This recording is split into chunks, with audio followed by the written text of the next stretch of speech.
नमस्कार, आप सभी का हमारे YouTube चैनल में हार्दिक स्वागत है। लीजिए, खलील जिब्रान जी की एक और कहानी के साथ हम उपस्थित हैं। नाम है इस कहानी का आत्मज्ञान। आइए शुरू करते हैं। बेरूत की एक वर्षाकालीन रात में सलीम आफंदी अपनी मेज के पास बैठा किताबों के पन्ने पलट रहा था। उस मेज पर पुरानी पुस्तकों और कागजों का ढेर लगा हुआ था। वो कभी कभी सिर उठाकर अपने मोटे मोटे होठों से सिगरेट का धुआं छोड़ देता था। इस समय उसके सामने दर्शन की एक छोटी सी किताब थी जो सुकरात ने अपने प्रिय शिष्य अफलातून के लिए आत्मज्ञान के विषय पर लिखी थी। सलीम आफंदी उस बढ़िया किताब को पढ़ रहा था और प्राचीन दार्शनिकों की वे उक्तियां याद कर रहा था जो उस विषय से संबंधित थीं। यहां तक कि पश्चिमी और पूर्वी दार्शनिकों के सारे दृष्टिकोण उसकी धारणा शक्ति में ताजा हो गए और उसका व्यक्तित्व आत्मज्ञान की गहराइयों में डूब गया। अचानक वो चौंका और अंगड़ाई लेकर ऊंची आवाज में कहने लगा, हाँ, आत्मज्ञान ही ब्रह्म ज्ञान का उद्गम है। इसीलिए मेरा यह कर्तव्य हो जाता है कि मैं अपने को पहचानूं, अपने व्यक्तित्व के सारे तथ्यों को जान लूं, उसके हर पहलू और कोने से परिचय प्राप्त करूं। मेरे लिए यह उचित है कि आत्मा के रहस्यों पर से पर्दा हटाऊं और अपने दिल के भेदों के संबंध में जो शंकाएं मुझ में हैं उन्हें दूर कर लूं। मेरे लिए यह अनिवार्य है कि अपने आंतरिक अस्तित्व का उद्देश्य अपने बाह्य अस्तित्व को बतला दूं और अपने बाह्य अस्तित्व के रहस्यों को अपने आंतरिक अस्तित्व पर खोल दूं। ये वाक्य उसने एक अजीब जोश के साथ कहे। उसकी आंखों में आत्मज्ञान की प्रतीति की लपटें भड़क रही थीं। इसके बाद वो सामने वाले कमरे में गया। वहां एक आईना था जो कमरे के फर्श को छत से मिला रहा था। उसके सामने वो एक मूर्ति की तरह चुपचाप खड़ा रहा। उसकी नजरें अपने प्रतिबिंब पर जमी हुई थीं। वो अपने चेहरे को बड़े ध्यान से देख रहा था। अपने सिर, अपने शरीर और अपने समूचे व्यक्तित्व का निरीक्षण कर रहा था।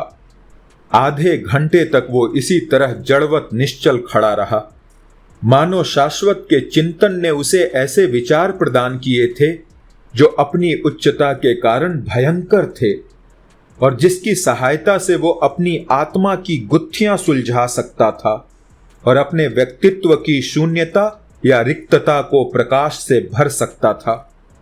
उसने अपने होठ खोले और अपने मन को संबोधित करके वो धीरे धीरे कहने लगा, मैं नाटा हूं। इसी प्रकार नेपोलियन और विक्टर ह्यूगो भी नाटे थे। मेरा माथा कम चौड़ा है। इसी प्रकार सुकरात और स्पिनोजा के माथे भी तंग थे। मेरे सिर के अगले भाग के बाल उड़े हुए हैं। यही हाल शेक्सपियर का था।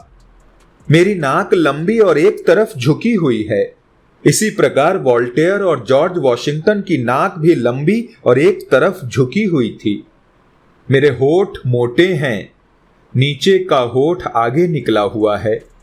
इसी प्रकार ससेरन और चौथे लुई के भी होठ मोटे थे और उनका निचला होठ आगे निकला हुआ था। मेरी गर्दन मोटी है। इसी प्रकार हानिबॉल और मार्क्स अंटोनियो की गर्दन भी मोटी थी।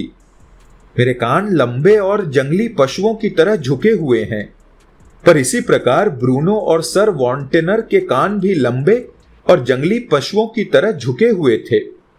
मेरे गालों की हड्डियां उभरी हुई पर कल्ले चिपके हुए हैं। यही हालत लाफियात और लिंकन की थी। मेरी ठोड़ी धंसी हुई है। इसी प्रकार गोल्ड स्मिथ और विलियम बट की ठोड़ी भी धसी हुई थी। मेरे कंधे ऊंचे नीचे हैं। इसी प्रकार गेटे और साहित्यिक इसहा के कंधे भी ऊंचे नीचे थे। मेरी हथेलियां भद्दी और अंगुलियां छोटी हैं। यही हालत ब्लेक और दांते की थी। सारांश ये कि मेरा शरीर कमजोर और दुबला पतला है और ये उन चिंतकों एवं दार्शनिकों की विशेषता है जिन्होंने अपनी शारीरिक शक्तियां बौद्धिक उद्देश्यों को प्राप्त करने में लगाई थीं। आश्चर्य की बात है कि बालजाक की तरह जब तक मेरी बगल में कहवा की केतली न हो, मैं लिख पढ़ नहीं सकता। इसके अलावा मैक्सिम गोर्की और टॉलस्टॉय की तरह मुझे भी पागलों और बाजारू लोगों से मिलने का शौक है। यही नहीं, बल्कि बैतून और वॉल्ट विटमन की तरह मुझे भी हाथ मुंह धोए 2-2 दिन हो जाते हैं। इन सबसे आश्चर्यजनक बात यह है कि बोकाशियो और रेबाले की तरह मुझे भी औरतों की बातें मालूम करने में मजा आता है, विशेषकर उन गतिविधियों को पूछने में जो वे अपने पतियों की अनुपस्थिति में करती हैं। अब केवल 2 प्रश्न रह जाते हैं। एक तो ये कि मैं शराब का शौकीन क्यों हूं, और दूसरा ये कि मुझे घी में तले हुए पदार्थ और चुने हुए खाने ही क्यों पसंद हैं। इसका जवाब ये है कि मेरा पहला शौक अबू नवास, डिमूसा और मार्को के शौक से मिलता जुलता है, और दूसरा शौक नहीम पितरस आजम और सुल्तान बशीर शहाबी के शौक जैसा है।